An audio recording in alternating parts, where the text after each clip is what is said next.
ঢালিউডের সবচেয়ে জনপ্রিয় চিত্রনায়িকা শবনম বুবলী সবসময়ই আলোচনার কেন্দ্রবিন্দুতে থাকতেন।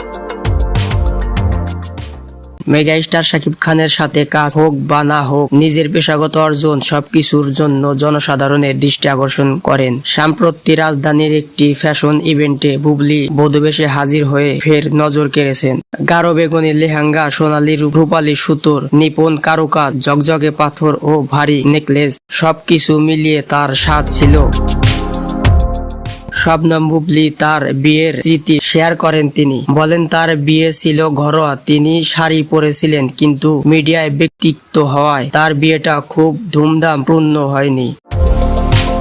তবে তার স্বাদ ছিল সম্পূর্ণ ন্যাচারাল এবং তিনি নিজেকে মনের মতো সাজিয়েছিলেন। বিয়ে বাড়ির খাওয়া দাওয়া প্রসঙ্গে বুবলী জানান, সাধারণত রিচ ফুড এড়িয়ে চলেন। বিয়েতে ডায়েট করেননি তিনি। সাকিবও তার পছন্দের খাবার মাছ ও সবজি, যা বিয়েতে ছিল। চিত্রনায়িকা অপু বিশ্বাসের সাথে বিবাহ বিচ্ছেদের পর নায়িকা শবনম বুবলীর সাথে সম্পর্কে জড়ান শাকিব খান। তারপর 2018 সালের 20 জুলাই শাকিবকে বিয়ে করেন তিনি। এরপর 2020 সালের 21 মার্চ তাদের প্রথম সন্তানের জন্ম হয়।